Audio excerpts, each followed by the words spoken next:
morning, everyone. Good morning. I'm sorry we're a bit late. Technical difficulties. We had to be rescued by our lovely George. We're now live.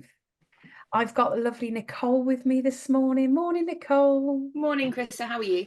I'm all right. You're facing the sunshine. You just look so glowing and I've got a massive window right in front of me. I love it. I love my office. oh, that's amazing. I have got a tiny one and it's really rainy and miserable out there. So I'm reliant on all this artificial light. It's not good. It's not good. If you can see us, please do say hello. I'll just check the comments. It's always nice to jump on in the morning. Oh, there we go. We've got some sunny people following us. Morning, Kat. Kat does all of our media production, all the podcasts and video stuff. I sound like an old person now, like video and trendy things. She does all of that. Morning, Jess, Sunny. Jess is my PA and she just is the glue that keeps us all together, actually, Jess. But if you do see us, if you can see us, should I say, do say hello. We're going to be chatting. Oh, we've got loads of comments now. Morning, Caroline. She's just dropped her son off at his mock exam. Oh, she's got loads of adjustments after much fighting. Well done. It exhausts me, all this fighting. Morning, Kelly. Morning, Claire. Morning, another Jessica. We have all the Jessicas here, but this is an additional Jessica. More Jessicas are welcome. Morning, Pod. So we're going to be talking this morning. I'm keeping my screen share up because we're going to be talking about send acronyms. The irony in that. Because I know from being, a mum that came into this with absolutely no knowledge at all and was sort of thrust into this as a new way of talking and a new way of living many moons ago. I remember feeling so confused by all the shortening of titles and I used to think the SEND meant Special Educational Needs Department. And I used to get really, I suppose it could, but I used to get really confused by it. So when they kept saying send children, I was like, do they belong to the department? Being quite a literal thinker, neurospicy brain. And it just used to really confuse me. So if you're watching and you have any acronyms that, number one, maybe you want to explain to others, this is a really good thread to get that chat going. Or maybe you want a little bit more information on certain acronyms. Again, post them in the comments. We've got some visuals because we don't want it to be boring, because potentially this could be a very boring Facebook Live of us just going through letters. SC, EHCP. Viewing the alphabet. Yeah. And it is really annoying to have these acronyms, but at the same time, saying it in full is even more irritating. So if we were to continually say education, health and care plan, education, health and care plan, education, yeah, it's easier to just say EHCP. Let me just see if we've got any more comments. Facebook isn't giving me a live feed thing this morning. I have to keep refreshing it. Oh yeah, we got more comments. So we got lots of mornings. So that's good. That's good. Everybody is up and at them. Oh, one of our Jessicas, another one of our Jessicas is on the feed this morning. Jessica Ward, our legal advisor. Morning, Aisha. Morning, Charlene. So do let us know as well where you're watching from, and if there are any particular problematic areas. And remember, you can ask us questions as well that are just general questions. They don't have to pertain to acronyms. But I'll get started because I get irritated when people pause on their Facebook Lives and just sit on the first screen. So these are all some of the things that you might come across. And I think these are the most commonly used ones, aren't they? That we tend to use every day. And I think over the years, they've sort of moved along as we've had SEND reforms and Wales have had their ALN reform. I don't know why they just don't stick to the same title. It's really frustrating. It would be helpful, wouldn't it, if they all did the same across the country? It's going to be boring. Everyone's different, don't they? So SEND, we've already covered that a little bit this morning, but special educational needs and disabilities. Sometimes it's referred to as SEN, isn't it? Just special educational needs. But we see that pop up quite a lot, don't we? That one's probably the most common, isn't it? And as you Mhm. say, it does get a bit confusing. I know certainly in my family, when we talk about it, my partner's always like, what does that mean? What does that mean? So yeah, loads of different ones. And SEN you'll see a lot when they talk about the SEN code of practice, SEN provision. You'll see SEN quite a lot, actually. Um, Now, ALN is the same thing, but in Wales. So, additional learning needs is what they call it in Wales. And that was following their reform 2021, the ALN Act, wasn't it? 2021. Mm. And it's still rolling out until the end of this year. So, you might see some of the old terminology because they actually did used to use SEN. They used to have statements of SEN, same as we did in England. So sometimes they still call it SEN, but their new reform says ALM. EHCP, this is another one that we talk a lot about on our page. Again, I think we throw ourselves in a little bit because we just assume everybody knows what it means, but this is your reminder that it's Education, Health and Care Plan. Sometimes people call it Education Healthcare Plan. It doesn't Yeah, really matter. It's the same thing. It's the same thing. But that's what's used. It's the legal document in England that protects your child's provision and documents their needs. And it's I mean, we did a Facebook Live 2 weeks ago on EHCP. So if you want to scroll back through our videos, you'll see that. Um, Lots of people still call it statementing, don't they? You know, oh, have you statemented that child? and that's um, old, isn't it? That's an old phrase now. That's really kind of 10 oh, years. 10 years ago, yeah. Yeah, Yeah, so 10 years ago. And some people they can't get their head around the word the letters, so they call it a statement just because it's easier to say than EHCP. Sometimes people get it mixed up. We see it lots of times described as an ECHP. We know what it means. But if you see a parent saying, or a teacher, they shouldn't really, but if they do say this child needs a statement or are we going to apply for a statement, then that's what they mean, basically. It's been updated, it's 10 years old. Most people are using EHCP now, aren't they? Um, and the councils had from 2014 to 2018 to make that the transfers from statement to EHCP. And it always alarms me when we get parents contact us saying, my child still got their statement from 2009. And you're like, how have you slipped through that big net? Because they spent quite a lot of money on getting people to transfer it and teams to transfer it all in. yeah. We And were it, just getting our first one. We were probably one of the first families that came in with an EHCP rather than a statement because we were just going through the process. I remember filling in the forms just as the reforms were coming in, and it was, well, were we going to be issued with a statement or were we going to be issued with an EHCP? So yeah, it was a really bizarre process. it was weird. I remember coming into it around the same time. I think we applied for ours in 2016. We wouldn't have been one of the first, but at the same time, I think the councils were struggling to get their head around the change. So the statement of SEN, which was the same in England and Wales, actually, there was the same process before. Um, they were more typically focused on education. So they were never really used in health or care settings. And so the EHCP and the ALN, I laugh at the ALN thing because I don't think anybody understands the whole process in Wales. Everybody is confused by it. It's So confusing. baffling. It's so baffling.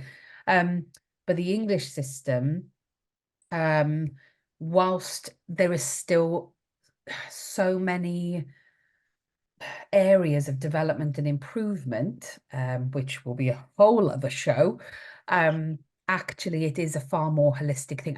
And since they did the national trial, because of course we talked about that last time with Section H1, where they really are building in that health as a legally binding provision. it is a much better way of documenting and meeting needs, isn't it? They are looking at everything now, which is so much better, and covering and how it impacts the other bits. So they'll still say that they can't include health if it doesn't affect education. But actually it does, doesn't it? You know, I know that if we're not healthy, then we can't learn. If we're not healthy, then we can't do Absolutely. all the things that an average person can do.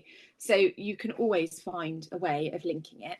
And it's just sometimes you have to be a little bit kind of careful with your wording, like lots of things when it's a legal document. Yeah. But they are getting much better at putting the health and care needs into the plans, certainly much better than when I started doing them 10 years ago. They're getting better all the time, um, contrary to popular belief. But then there's the IDP. So the IDP is the Welsh version of the EHCP, and it's called an individual development plan. And again, some children are still on the old statements of SEN because they've got until the end of this year to be able to convert them. Most should be converted now. Most should. Uh, I'm not sure on the current state of play. I remember when we were doing this in England, I was on the BBC quite a lot calling out local authorities for the volume of plans that they just hadn't converted. And some of them had something like 70% of their plans yet to convert with 6 months to go when they'd had 4 years to do this. And you think, how does that happen when they're annually reviewed? It's not like they're suddenly having to produce a whole load of work. They have to review it every Yeah, year anyway. why are they So not just done at annual review? It's bonkers. how, yeah, it is a bit of a strange system. So if you're in Wales and you're watching, do let us know the current state of play in your area. The Sendist. So this never makes sense to me because it's a special educational needs and disability tribunal, but it doesn't quite match the actual acronym, does it? It doesn't quite, does it? Because they've kind of taken the disability bit and spread it. Yeah, Um, I don't like yeah, that. But yeah, well, I suppose it's easier to say. But this isn't just for EHCPs, is it? So you can, of course, appeal decisions, and we've got lots of, if you want any particular resources on appeals, let us know. We've also got a webinar coming up actually on appeals. When is that? I think it's next week. So if you want to know more about appeals, just comment and we'll send you the link for some more. Yeah, it's the 5th of March. We've got a webinar on appeals and tribunals.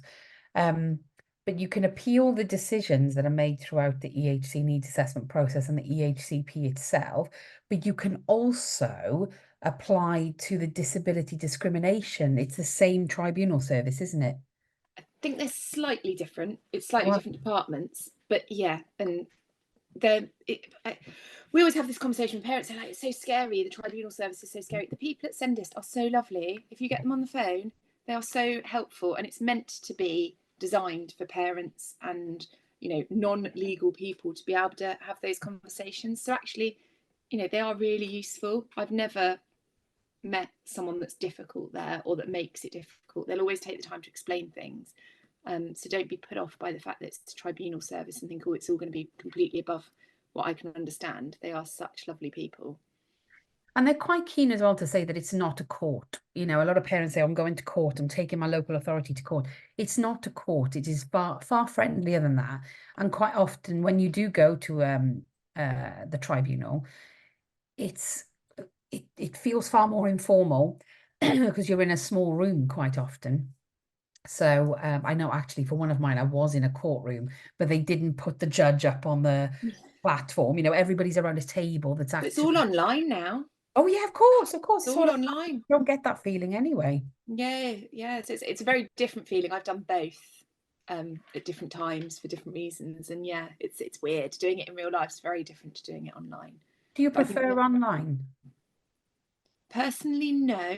I prefer in person, but I prefer any in person meeting. I think you can read a room a bit better. You can get someone's attention a bit more subtly through body language and things in Yeah, person. But we yeah, just have to get used to it, don't we? That's the way the world's gone now, is online. And it does mean that things are quicker yeah. because you're not waiting for physical room availability as well as persons. Absolutely, absolutely. And the cost should be driven down as well because they're not paying for, expenses and things like Well, that. that's the thing, travel and stuff. I remember when I did the ones in London, you're having to travel into London, and we weren't local to London, we were Yeah. home counties, so we weren't far, but it was still, an hour on the train and Yeah. childcare and everything else. So it does make And a of big course, difference. paying professionals. Oh God, I don't miss any of that. Ugh. God, I had 3 of them and I just hated it. And then of course in Wales, it used to be called the Centw. Now it's called ET, which is much easier. Education Tribunal. Oh, that should say tribunal, not tribuna. That's not like a Welsh word or anything. Um, and so yeah, same sort of thing. I'll go on to the next slide. So through the statutory assessment process, so in Wales, I think they call it a statutory assessment, whereas in England, we call it the EHC needs assessment. But through that process, you're likely to come across some of these and through other processes as well. But we've tried to sort of um, pigeonhole these a little bit to help with the flow of this morning's chat. One of the most common that we hear, in fact, the two top ones actually are probably very common at the moment, EOTAS, education other than at school. This is something that's fast becoming requested all the time, isn't it, Nicole? I think, yeah, it is. And there's also quite a big misconception over what it is. I think some parents will think that EOTAS is just if their child isn't at school and is receiving an education. That would normally be alternative provision. Yeah. EOTAS is when no school can meet the child's needs. So it's quite a high bar. And I think it's become quite a popular acronym that's kind of used and often misused. So parents are saying, oh, but my child's on an EOTAS package. And when you actually look into it, you're like, well, no, they're on an alternative provision package. Because EOTAS is quite a difficult sort of thing to get because you have to prove that no school can meet need. And it's very bespoke. It's not just online schooling. This is a very bespoke package. We tend to see a lot of therapies written in, don't we? I mean, we had a list on our Facebook page. I'll have to try and dig it out of some of the most creative therapies that we'd ever seen. And there was like bird therapy. I remember that one. Or cooking is quite a common one for Yeah. EOTAS. Because you can teach so much through cooking, science, maths, English. So cooking's quite a good one. And I've follow quite a few EOTAS children or families on Facebook and Instagram and things. And some of the things they get up to, it kind of is really amazing. And it makes you kind of go, wow. I was watching somebody the other day make bunting, and they were then discussing how many different academic subjects they'd got into teaching this child how to make bunting without the child even knowing. The child was just having a really great time. Right. That's what I absolutely love. We've got a tutor that comes to our house for some of our children, oh, 3 of our kids. And she will often, it's almost like a little trick. They are so tricked into learning because they don't know they're learning, because she makes it so fun, so much fun. But I found that a lot of my Welsh friends, so in the South Wales area, they are being told, and it's written into their IDP, that they have EOTAS, and it's not, it's just online schooling. It's just like Wow. 3 hours a day. That's it. That's Um, alternative provision. That's not EOTAS. and so they're sort of tricked into it. And when I've tried to explain before, no, you could be having, because they have therapies and they're waiting for CAMS and they're waiting for this and they're waiting for that. And I said, no, that can all be built in, but nobody's telling them that. So it's really frustrating. So if you need more information about EOTAS, again, comment, but put something quite explicit, because quite a lot of the time on these Facebook Lives, people put, yes, resources, please. But we talk about that much on a Facebook Live. Let us know which resources and we'll be able to send you some. This is a big bugbear of mine, this one. Emotionally based school avoidance, EBSA. Emotions can be a reason for school avoidance, absolutely. However, they're not the only reason. And I think so many people lump everything into EBSA. I don't think we need to be that specific. If we want to generalize that term and just call it school avoidance or school attendance difficulties, I think it's much better. But I just have a real thing. Really don't like the term emotionally based, because, as a woman, we're often told that a lot of the things we do are based on emotions. Oh, she's being emotional. Oh, she's being emotional. And it's all based on hormones and, oh, yeah, the sensory stuff. And, oh, yeah, I don't know. It just feels like they're talking down to us a little bit with this one. I much prefer, and again, it doesn't really matter because we're talking about it and that's the most important thing, but school avoidance, because it can be physical as well as emotional. And I sometimes feel like blaming emotions makes a child sound weak, and they're not weak. It's that vision is not suitable. And it also takes quite a strong child to be able to turn around and vote with their feet and go, actually, I'm not going. This isn't working. Absolutely. Absolutely. I could never have done that as a child. No. Yeah, no. So, but yeah, EBSA, you might hear that, or school avoidance or school attendance difficulties. The one that we really don't like is school refusal. But again, you know, if that comes up in topic of conversation, then it's good in the fact that we can then start a conversation and we can start educating those around us. Early help assessment. This is one that comes up quite a lot because quite often we see local authorities kicking back on EHC needs assessment requests saying, well, you've not had an early help assessment yet, which of course doesn't really matter. But a lot of schools think that they have to undertake or prompt an early help assessment. What is an early help assessment, Nicole? It depends from local authority to local authority. I had this discussion with a client the other day because I've yet to meet more than a few that it matches. So some it can be kind of the gatekeepers to CAMS, others it's the first step to attendance issues and people like that. I had one the other week that they viewed an early help assessment as just kind of a TA coming in and having a chat with the child. Oh. So yeah, really bizarre. So I always try and sort of say, if you're being offered an early help assessment, try and find out what they're actually offering you, Yeah. because it can vary so much. I would have thought, you know, I know with my local authority, or at least this is what happened to me, it was very multidisciplinary. So we had, you know, the school nurses, we had the mentoring system from the school, we had the Senko involved. We had like a family, in fact, I think it brought about a family support worker for the family. So it needs to be able to prompt a next step, really, doesn't it? You know, of support. But the thing is, it was meant to replace the common assessment framework. So Okay. it's meant to have kind of brought together that initial assessment and planning tool, but it doesn't seem to have done. Certainly in sort of, say, one of the boroughs that I was dealing with recently in London, it literally meant that the TA went in. And I was like, that's not what early help is. That's No. like primary help within the school. Yeah, great, do that, but that's not an early help assessment. No. But I think part of the problem is we get different schools, different teachers, different LAs that all do things so differently that sometimes it's reminding them what it is. Yeah.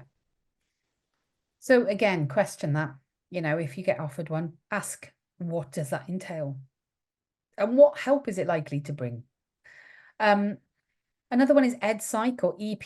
I know I have a tendency of saying Ed Psych, but I remember when I entered into this process and somebody said, you need an EP assessment. And I'm like, I just Google EP, then the right thing didn't come up, but it does mean educational psychologist. And of course, a massive myth that we always hear is schools will say we can't apply for an EHCP until we've done the Ed Psych assessment. And we don't have any of the slots left with the Ed Psych for another 2 years or something. But you don't need, I mean, don't get me wrong, evidence is good, but you don't, it's not a box you have to tick before you apply, is it? No, and actually, we're now getting EHCPs through where the Ed Psych hasn't even been consulted. And you're like, hang on, that's unlawful. Yeah.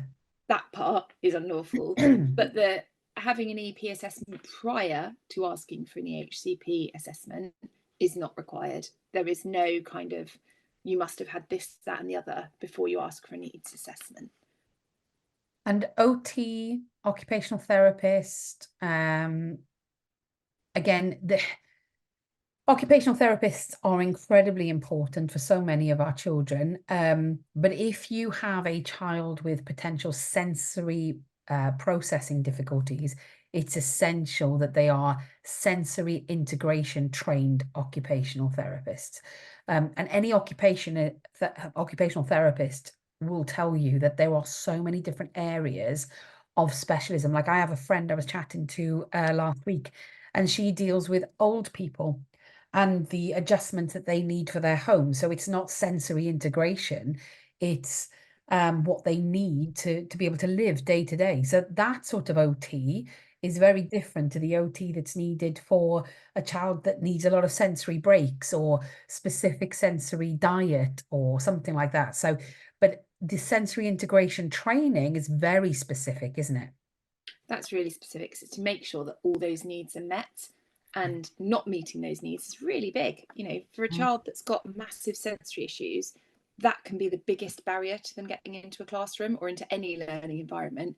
If the lights, you know, how many schools have got strip lighting? How many schools have got kind of those really narrow corridors that when you then put 100 children down them, that's a massive sensory overwhelm. It's like walking through a hideous airport. Why would you want to do that? Yeah, Um, absolutely.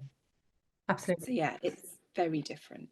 And then the next one, speech and language, is a bit of a bone of contention between the speech and language therapists and schools, because speech and language therapists love their SLT title.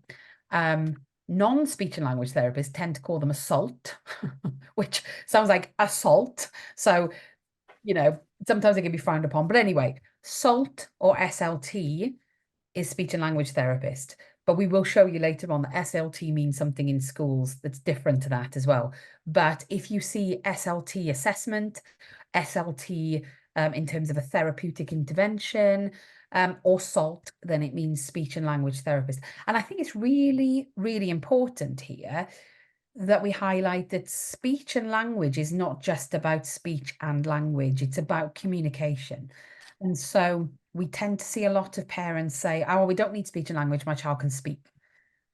I have no doubt that they can, but can they effectively communicate? And Libby Hill, who we use for all of our speech and language stuff, and she's absolutely incredible. She talks about speech and language being like a brick wall, and every brick being another element of your communication ability. And if you take one of those out, the rest of the wall could fall down. So something that seems that is often overlooked can actually have an enormous impact. So speech and language assessments are very, very important to understand how a child communicates in order to help with the way that they learn and the way that they function day to day. And I mean, one of my kids, she had a diagnosis of developmental language disorder when she was 5. Libby has assisted in getting her the help that she needs. And I must say, when you look at her at age 5 and now age 9, the difference, I don't even recognize those two children as being the same child, if you know what I mean.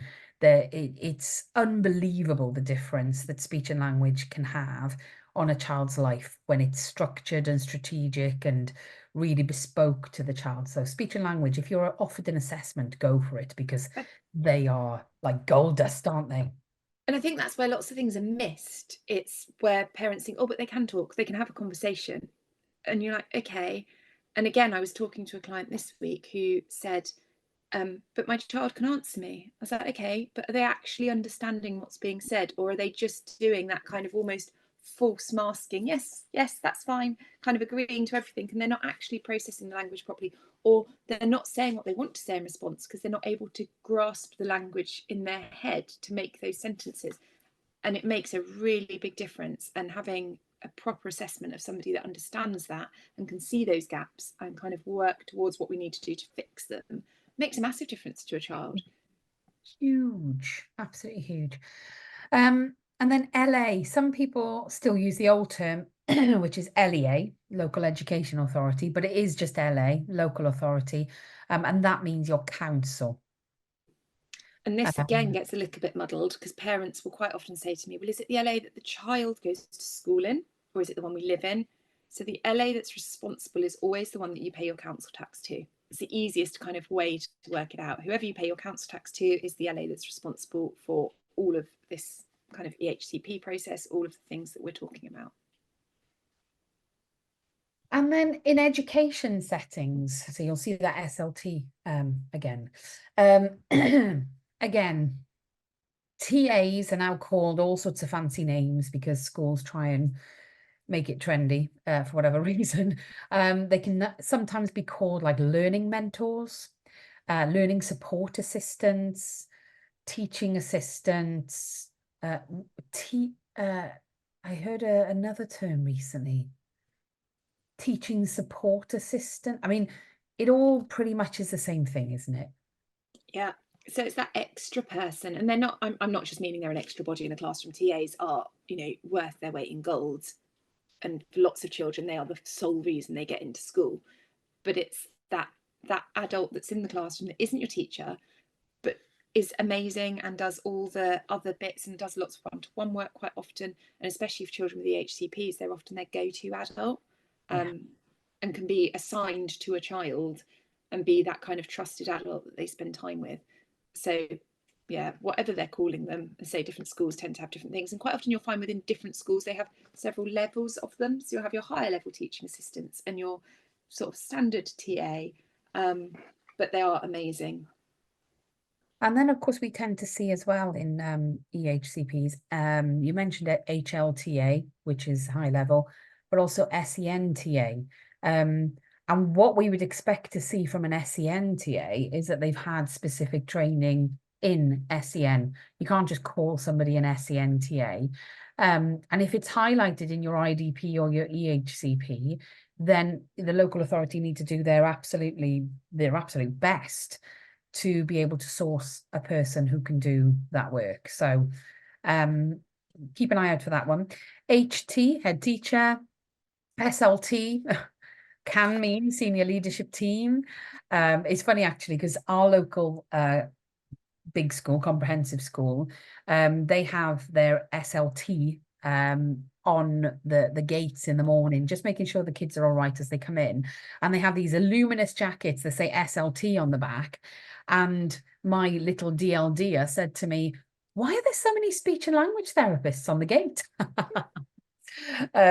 So it can mean both. DSL, this is one that comes up quite a lot, designated safeguarding lead. And every school should have one of those, shouldn't they? So that's the adult that's responsible for any safeguarding concerns. That's the first port of call. It's quite often a deputy head, tends to be, but they are responsible for ensuring that any concerns that are raised are dealt with properly. There should also be a deputy safeguarding lead, because obviously what happens when there's something that you've got a concern with the designated one? So there should always be somebody else as well, or to cover sick and stuff, but they are a really important person. They should also have their information displayed around the building, so there should be kind of obvious notifications of who they are. Yeah. And most organizations, really, not just schools, should have these. I mean, we have a team of designated safeguarding needs at Sunshine Support. Council should have them. Every team should really have them. And then this jumps a little bit further out in the fact that RM is registered manager, so not necessarily an educational person, but somebody who is actually a legal manager of a home, residential home that can be attached to a school, sometimes embedded in the school. And I mean, residential schools, they've got a whole bunch of other terminology that we could use, but we don't come across them very often. But if you need any information on that, then just comment and we can come back to it. Now, here's some of the presentations and conditions that our children might have. I think we could probably tick most of these just at Sunshine Support. ADHD, so once known as ADD, that doesn't really exist anymore. Everything tends to come under ADHD. Sometimes people put the H, so attention deficit hyperactivity disorder. Sometimes they put the H in brackets. And we're starting to learn so much about ADHD now that we know that it's not just about hyper. In fact, it's not a deficit of attention. It's actually too much attention, too much focus, and not being able to actually streamline that into one thing, or maybe streamlining it into one thing a little bit too much and not being able to cope with everything else. So we're learning more about that. And I wonder one day whether that will change its title. I think it probably will. I think, I think like a bit like autism has become autism spectrum disorder. And we lost the Asperger's bit and it all came under kind of one big umbrella. I think ADHD will too in time, because I think too many people with it find the deficit bit really quite difficult. And disorder, all of it actually. The only Well, bit we can have a chat about is attention. But But I think when you look at some of, the business, the top entrepreneurs, they definitely have ADHD. You see more and more people being diagnosed with them now.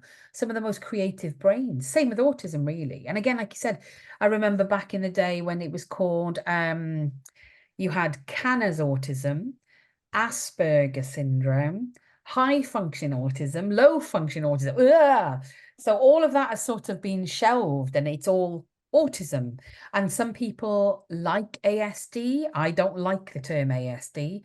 Strangely enough, I don't mind. I have got ADHD, but I don't mind the term ADHD. But I know there was a conversation just recently where somebody said, we shouldn't be using ASD, we should be using ASC, but actually the diagnostic manual says ASD. I just call it autism, mainly because those that I love who live with autism or are autistic and they prefer different terminology. So that's how I refer to them as both. They prefer to just have autism as the word. But again, it's that wider conversation of whether you want to use the person first language. Some people say, I have autism. Some people say, I am autistic. And I think you just have to get it right for the person. I think Yeah. that's one of the first things that I personally do at Sunshine is work out, with parents, what do they want to use? How do they want to refer to it for their child? Because if you get it right from the beginning, it's like a name, it's like pronouns, it's all these things. They're all so personal to that person. Just get it right, ask them. I don't think, certainly my autistic young person would never mind. He'd be like, well, yeah, he wouldn't actually care. He's not that precious over it. But then my other autistic child really does. She's like, I like it this way. I'm like, okay, just ask. Just ask. Absolutely. And I think I remember having a Facebook Live with Kathy Long, or a webinar, and she was saying that she really doesn't like it when people tell her how to identify. So she's autistic herself, and she said, as part of the autism community, she can sometimes be told, nope, you're not welcome here because you like to be referred as this. And she said, well, that's not very inclusive either, So like you say, it's very, very personal to the individual. So we need to be making more effort really to personalize that experience and that discussion and transaction. SLCN, speech, language and communication needs, is just that. It's quite straightforward. So if you see that written that your child has SLCN, then we would be expecting you to have a referral to the speech and language team or the SALT team or the SLT team. SEMH, I hate this term, SEMH, SEBD. So it used to be SEBD, and then we had the reform and they refreshed it and brought it up to date with SEMH, which means the same thing. It's a very generalized term, isn't it? And when somebody comes to me and says, oh, my child or this child has SEMH, I just feel it's a bit like IBS. It's a lazy terminology for when we haven't properly assessed a child. Social, emotional, mental health. And I think there's a lot of stigma still with SEMH schools. You'll speak to different people and they'll say, oh, but that's where the naughty kids go. And you're like, a child with SEMH isn't inherently naughty. No child's inherently naughty, but that's a whole other conversation. But SEMH schools and children with SEMH needs aren't inherently naughty. It's just their needs aren't being met and they need that more kind of holistic approach. They need a bit more emotional support specifically. They need a bit more understanding around social interactions. They don't necessarily need the autism diagnosis because a lot of people go, but they've got that with autism.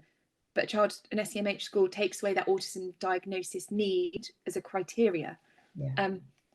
Some of the most amazing schools I've seen are SEMH schools. And you're kind of like, hang on, if you went into that school and looked at it with that kind of blinkered, oh, it's for naughty kids, actually the behaviour at some of them is better than in a lot of mainstreams I've ever seen. Absolutely. Absolutely. And I think I just get very, very frustrated by the terminology because it seems lazy. It always seems to be the children who haven't had the assessments done. They haven't had the speech and language assessment. They've not had an ed psych assessment. They're just branded as these children, naughty children. And like you said, sometimes those provisions are absolutely spot on, but they're not winging it. they will have been trained in something that absolutely sees what's going on underneath. But I think that the children deserve better than to be given that sort of label personally. But and then we've got ACEs. We used to hear a lot about ACEs, but people talk more, I think, now about trauma, but it's adverse childhood experiences. Things that could possibly traumatize a child.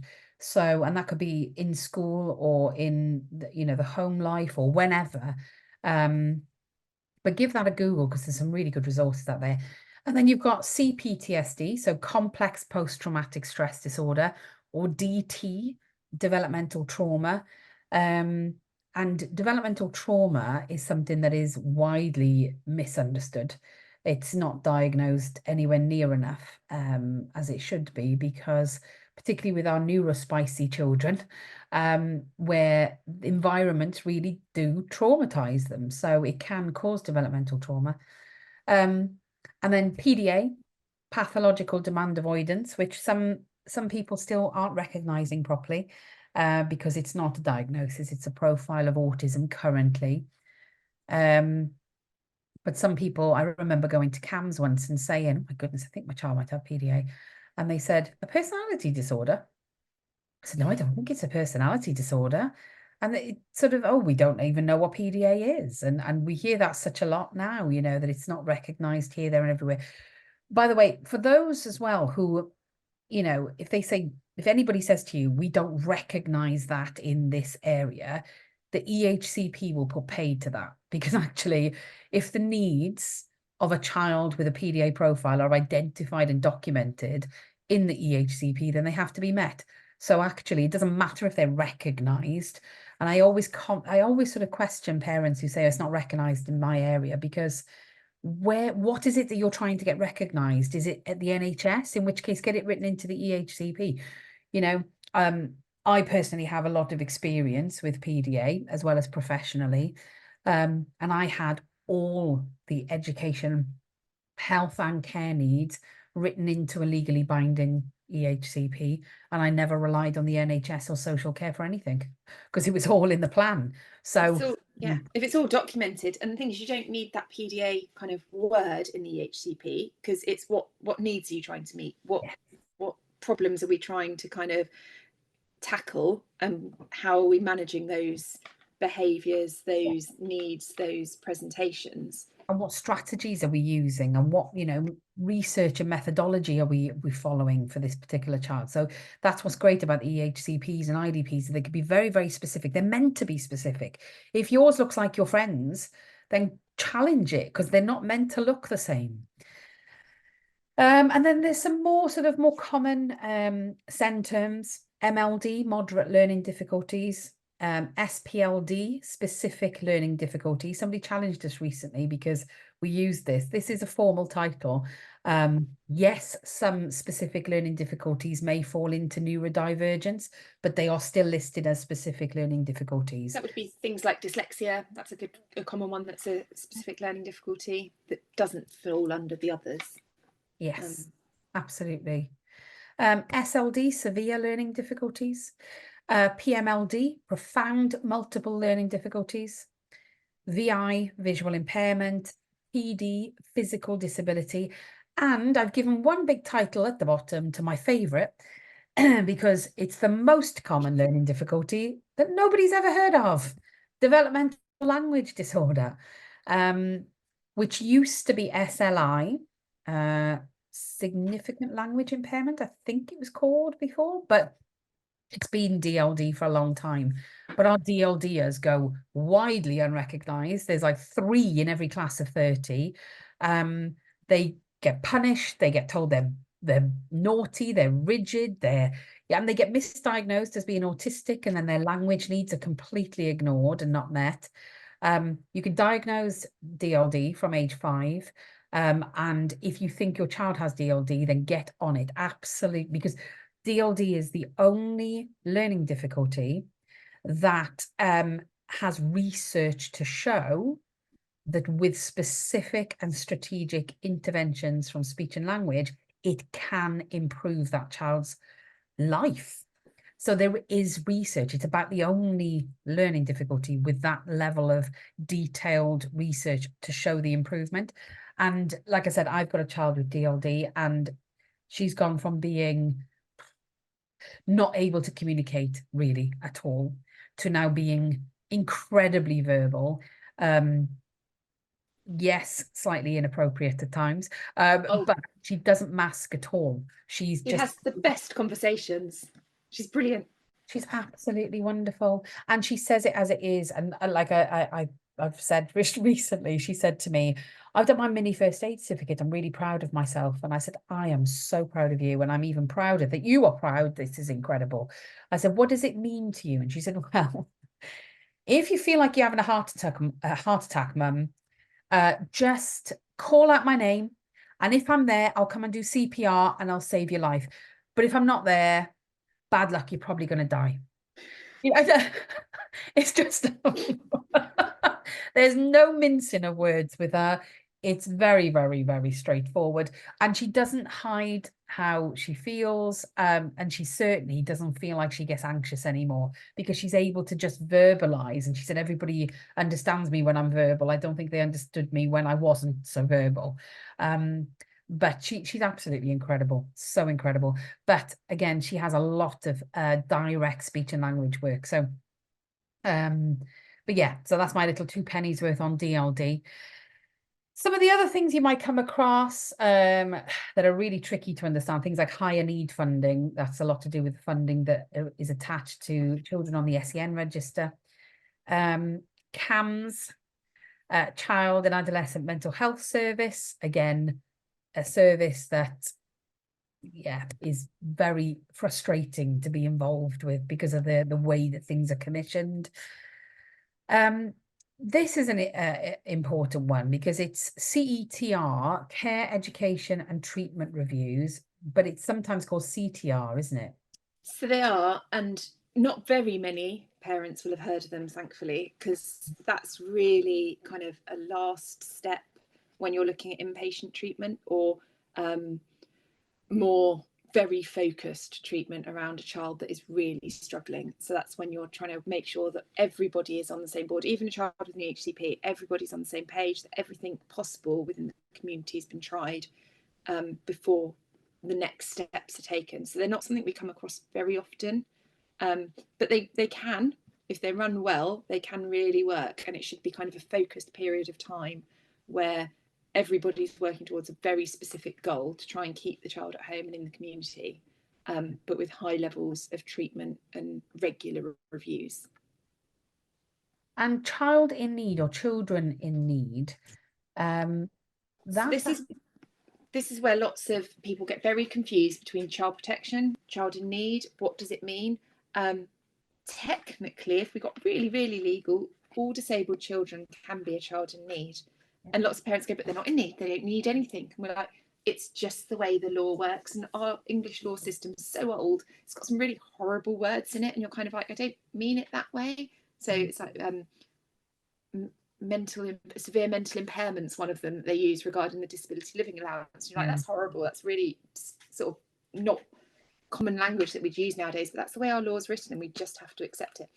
So a child in need is not a bad thing. It means your child needs things. It basically is what it says. It means they need some stuff, they might need some extra support. Having them registered as a child in need starts to access those things like your direct payments, your short break local offer, all of those sorts of things. So I always say to parents, look at it a little bit more openly. You're admitting your child has needs by asking for an EHCP. This is no different. It's just the social care side of it. It doesn't mean your child's going to be on a child protection register. It doesn't mean they're going to be taken away. It's none of those sorts of things. It's just that it's recognizing they have needs. Yes, absolutely. IRP, Independent Review Panel. Now, is this the review panel that reviews EHCP assessments? No, this should be. Now you're going to catch me on this one, aren't you? I don't come across it, but I know that lots of people have asked about it. But so it should be more kind of things like complaints, from my understanding. So you know, you can go to the governing body, and then if that doesn't satisfy it, you can have an independent reviewing panel. Also for local authority, I'm trying to think back to when we did our exclusion. So I'm pretty sure that following our permanent exclusion, we did a governing body review and then we did an independent review panel. So it's meant to be that they're separate from whoever you're complaining about. If I've got that completely wrong, I apologise, but it's not one that I come up. It sounds right. Sounds right. Yeah. We'll go And child protection. Oh my goodness. I remember, I mean, we went through all of this in our case. This is why I set Sunshine up. But I remember the terminology was we recommend CP, and I thought it meant Crown prosecution. I was like, oh, all I did was ask for help. Why are they prosecuting me? But actually, child protection, that is something else. And I mean, you have to go through certain assessments to get to that point. And again, I think there's a lot of confusion around child protection. Bizarrely, when I came to Sunshine, it was an area I didn't like. I'd learned a lot about it due to my own family situation, but it was an area I didn't like. Since I've been at Sunshine and since I've dug deeper and learned more about it, it's now an area I really like, because again, there's loads of misconceptions on it. Loads of parents don't understand it. Loads of professionals don't understand it. So in order to put a child on child protection, they have to meet threshold. And you'd be amazed at how many professionals don't understand what that threshold is. And it's quite high. But also, child protection doesn't mean your children are being removed from you. And I think that's a really, really big, scary thing that lots of parents go, oh my God, we're on child protection. They're going to come and take my children. Actually, again, it shouldn't. It should mean that an awful lot of support is fed into your family to help you and to make the right choices. And sometimes as parents, I'm one of the first to say this, I haven't always had the right tools to be able to help my children because their needs are so diverse. And I've got 3 very different children and they have conflicting needs. So as one parent, how do you meet those? So actually, child protection should be feeding that additional support in, but that's about having a really good child protection plan. And if the plan's not right, then the support's not going to work, and then the reviews aren't going to work. So having a really clear understanding of what that looks like is really important. Absolutely. An IRO, now I used to have an IRO. So when you have a child that is a looked after child or in a residential care, or maybe they're at a residential school, which that was the case in my situation, and I managed to legally sort of keep her safe under several different ways. So there was the EHCP, but also the Section 20 looked after child. And we had an independent reviewing officer who would often say they were independent, but had the council's lanyard around their neck, and their email address was the council. So it never felt like they were an actual independent reviewing officer, but they're meant to be somebody who comes in independently to review the situation so that you've not got the council probably thinking in their head about the finances and not the needs of the child. They're meant to create some balance, aren't they? Yeah, and they're quite good. I've sat on several IRA meetings, and they are quite good. I found them quite good. I found them really useful. I found them really good at kind of levelling the playing field, especially when you're potentially dealing with an independent school and you might be dealing with a local authority residential setting and an EHCP and a social worker, to kind of give everyone that voice in a room. I found them really good. I found them really good at getting the child's voice, possibly better than some other services that are meant to get children's voices. That's good. That's good. I never had a very good experience with that. So I've seen some bad ones as well, but I have met some good ones in recent years. An ATU, we see that being talked about quite a lot, assessment and treatment unit. I'm sure some people call them acute treatment unit, but anyway, this is sort of inpatient mental health provision, isn't it? Yeah, and it's again not something we come across very often. We'll often be told that beds aren't available. If you're at that point, you really need to be seeking some very specialist help to get what your child needs, because they're difficult to get and you'll be getting told that it's not available and that's not what they need. And sort of if we're at the CETR stage and we're looking at assessment and treatment units, I would be advising that you get some kind of specialist support, either an independent social worker or an advocate, to be really making sure that legally everything is being followed, because it's not an easy journey. and you're also dealing with a very unwell child at that point. Oh, you often find as well, and I've heard this and I've seen it, where the doctors and the professionals, the medical professionals who are sort of admitting the child or young person or adult often don't know the laws, and they don't know, if a child is being sectioned or an adult is being sectioned, they don't quite understand what they are allowed to do depending on how and why they're being sectioned. So that's just a whole It's a whole other thing. It's about this place of safety, the 135, 136 Act that police are meant to use to take a child to place of safety. That can't, for a child under 18, it cannot be a police station. And yet we're still seeing children under 18 being taken to police stations. Or more scarily, what's happening is the police taking them to A&E and going, oh, they're safe now, and walking away and leaving them. And then the medical staff are turning around and saying, but they're not medically unwell. They are medically unwell because mental health and all of those things are a medical condition. And you kind of fall into this void. So it's really tricky. hard. And yeah, as you say, quite often the people that you're dealing with don't understand the law around it. It's really difficult, really difficult. Now, I've popped this on here because we've covered quite a lot. If there are any, I'm going to come to the questions in a second. But in a few weeks, as you'll see there, well, a month tomorrow, we've got a day of webinars on the EHCP assessment process and beyond, and what that basically means. We used to do these days all over the country pre-COVID, and they were absolutely fantastic, incredibly expensive to run, but incredibly informative, but really tiring as well, because you had parents all in one room and they were having to stay awake for like 12 hours to watch all these things. Now we're putting them all online. So you'll see here, look, we've got a day where if anything that we've said today, you want more information on, these are the webinars you want to be watching, and you can actually ask questions as well. So sensory processing and OT, we covered that today, but what the assessments actually mean, how to actually get what your child needs out of that assessment, how it should be written for EHCPs, and so on and so on. Same with speech and language. Libby Hill will be covering in detail, if you have a child who looks like they can communicate and speak, but they need a speech and language assessment. Why? And what benefit is that to the child? And then we've got our team here who are going to be explaining what the assessment reports mean, what you need to be looking out for. Because actually, we've said quite a lot of acronyms today, but what do they actually mean? How do they impact the child, and why are they important? We're going to be doing a webinar on EHCPs, how to request one, how to manage one. And then the amazing Kathy Long is going to be with us as well to cover all those social care matters, the Mental Health Act, all the social care laws, because that is really tricky. I know that that's your area of specialism, Nicole, so you're going to love that. And there's Q&As available.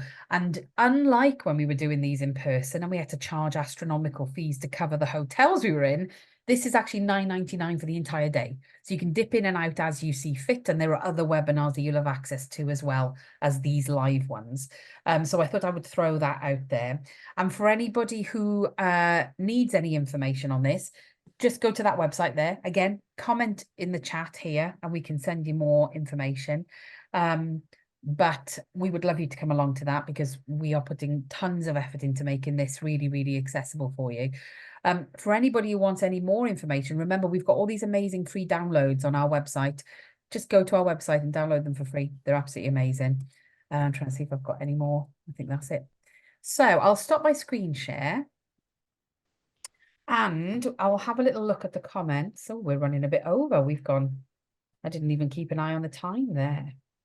So let's have a little look and see if there's anything that's jumping out at me in terms of comments. Let's have a quick look. We've got loads on there.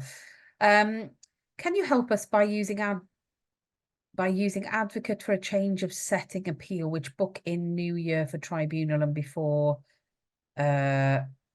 I'm not sure whether I'm reading that a bit too quickly. Oh, actually, she's been responded to. So yes, we can help. If you need an advocate for anything like that, then Nicole is here, but Nicole also is part of a wider team of advocates, all with areas of specialism as well. So do get in touch via our website and we can absolutely help you. Angela says, please send more information on the courses. Somebody will reply to you now, Angela. You can also watch this back to get the webinar address, the website address. Mary says, I had to check then because I didn't know whether this was going to be mean. I wanted to say that it's because of the volume of chat created by the awful trolling that you've been going through, this has been highlighted. Your wonderful organisation has been highlighted to me. I'm now going to join as a member and look forward to learning about how to advocate for my preschool daughter. Amazing! Good on Oh, those trolls! Yay! Fantastic. We have had such a lot of abuse recently, and I don't think it's necessarily towards us. But we have found that we've had reviews being posted about us, and they won't tell us who they are. They're fake names. They're not known to us. We've had people talk to us and say that we're using too many disabled people in our advertising, and we're using too many people of colour in our advertising. We are an organisation based on equity and justice, so we will continue to fight. And to those who don't like what we do, unfortunately, we're here to stay because we just stick to the law. So we're not going to be put off, is what I'm saying. Isabel says, I'm having to apply for my EHCP on my own. But she is working with Sendias, and Sendias are absolutely brilliant. Each area is slightly different. Sendias tends to be employed by the local authority, so they're not actually truly independent. And they can advocate on the fence. They're not able to advocate for you. So they're able to tell you about the law, tell you about your child's rights. They will do the same for school and the local authority. So they're very much an independent viewpoint in the room. If you need any help, that webinar day that I just said on the 28th of March is perfect because you can ask all the specific questions and get them answered. How often should an EHCP be updated, Nicole? yearly. We had this conversation, didn't we, earlier? So it's yearly. It should be every year, and you'll be amazed. And in fact, we actually had this conversation the other day because I suddenly realised that my own child's, although we've had the reviews, still hasn't been updated and is massively out of date. And I was like, how do I do this job? And yet I've done it wrong with my own. But it's so easy to let it slip through, and it's so easy to have that annual review and then not actually, you kind of think, oh, it's done. And then actually you don't ever get the updated version. And that's Yes. what's happened with my own child. I'd done the annual review and no updated version had been sent by the local authority. So it's now like 2 and a bit years out of date. But it's fine. We're on it. Frustrating because it's like it's just constant chasing. Like when we had the week off last week, for half term, I was like, oh, great. I don't have to chase anyone for anything. I don't have to expect horrible phone calls. I don't have to expect horrible demands and weird emails. And then the minute Sunday night came around, it was like, oh, I had that Sunday night return to school. I was like, oh my goodness, I'd be school avoiding. And then I've got one child that's woken up with these strange demands that's been placed on her by school. And so she's burst into tears saying, I can't do school anymore. I can't do it because they're making me do one small change that is going to upset my entire day.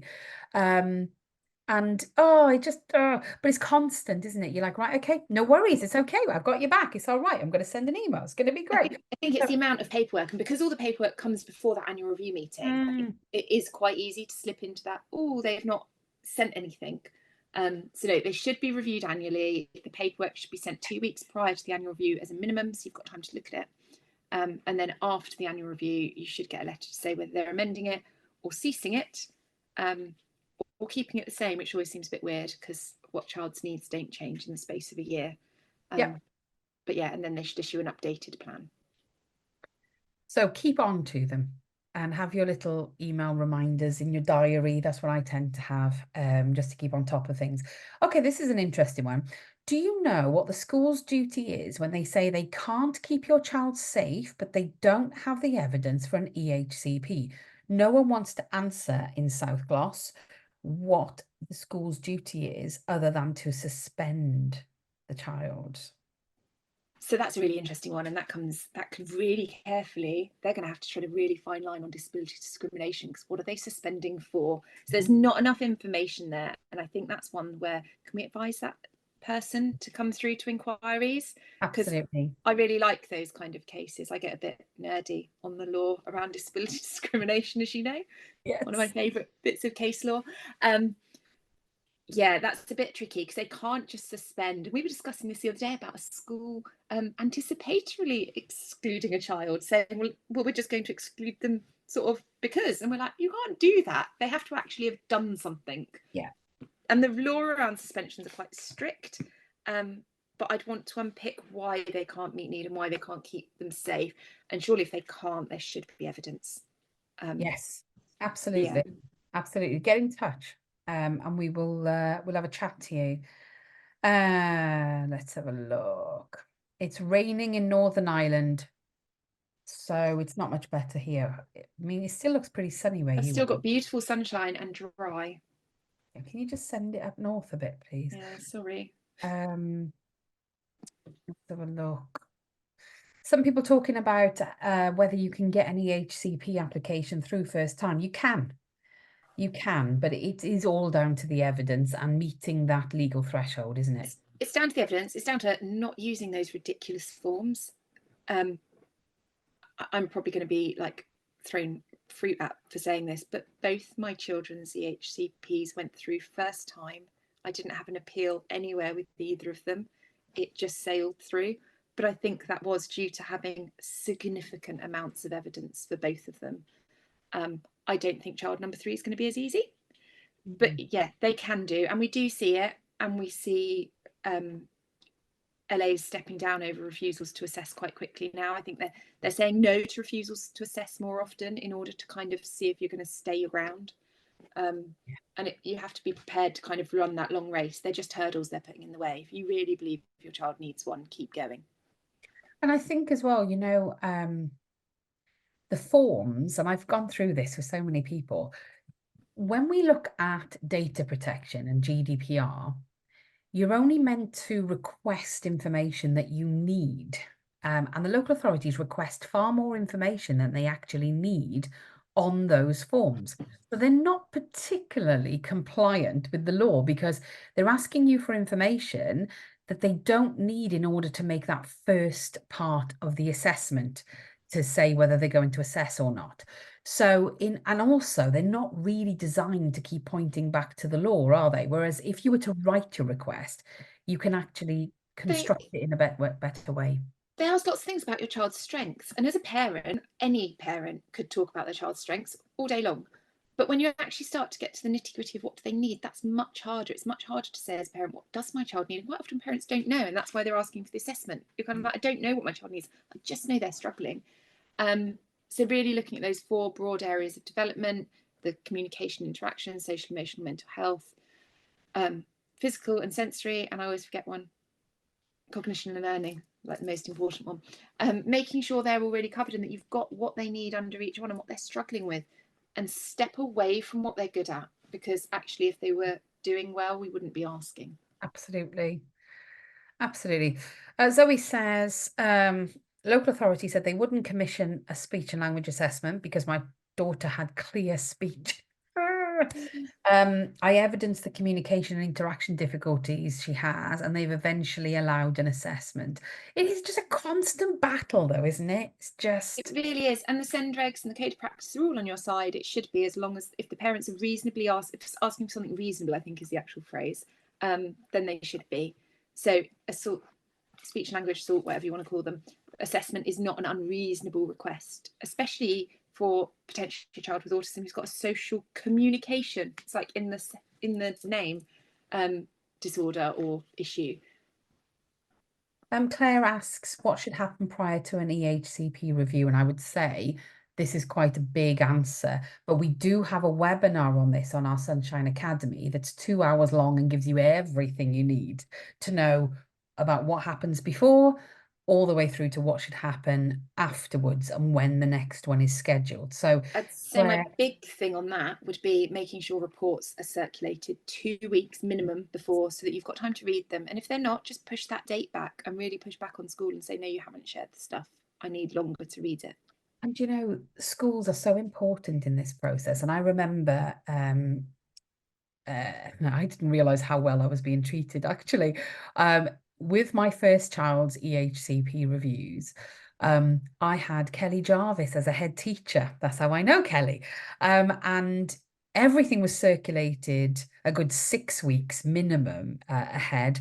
The assessments were redone. We had reviews of everything. We had a bundle of evidence to suggest to be able to support any changes or maintaining any particular provision. And I didn't realize how lucky I was at that point, because so many schools don't do that. So again, I would recommend you watch that webinar. If you want the link for it, just comment, and we can send you the link for that. Sarah Marie says it's still called a statement in Northern Ireland, and they have no idea what I'm talking about when I refer to an EHCP. It's an area that we're still trying to crack, Ireland and Scotland. We will come to it at some point, I'm quite sure. Kelly says they call it an EHAP for early help in South Gloss. EHAP, not an EHA, early help assessment. I had a meeting in November and still waiting for the paperwork now, so it doesn't really feel like early help to me. No, it just seems ridiculous, doesn't it? How much you're having to. And there are legal timeframes around that, I'm sure. Again, that's one that we probably need to look into a bit more. Yes. Yeah, absolutely.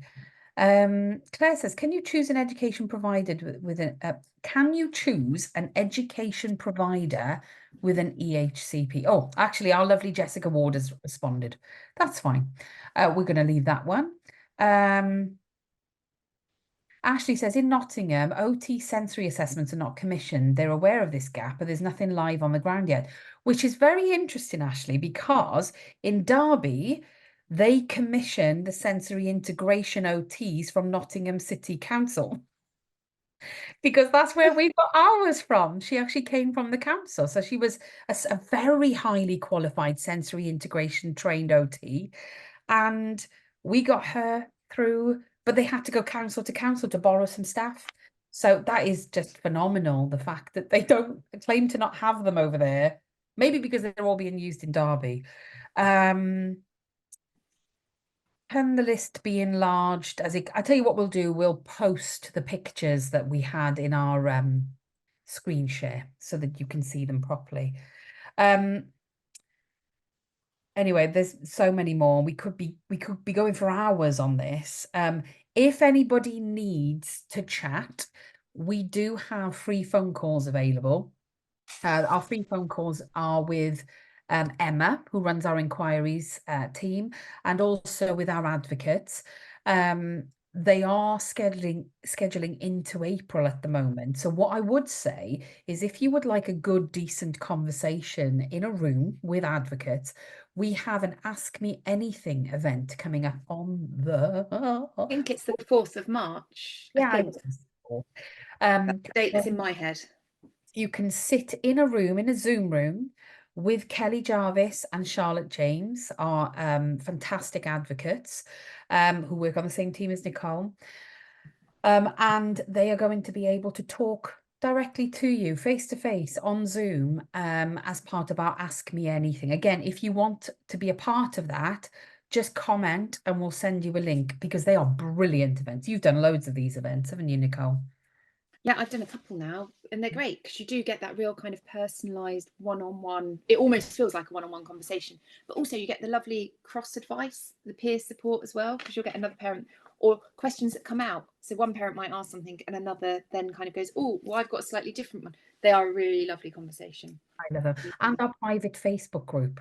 So any members of our academy, they are invited to our private Facebook group, and it's full of advocates. So there's quite a little bonus in there because they get their questions answered by advocates.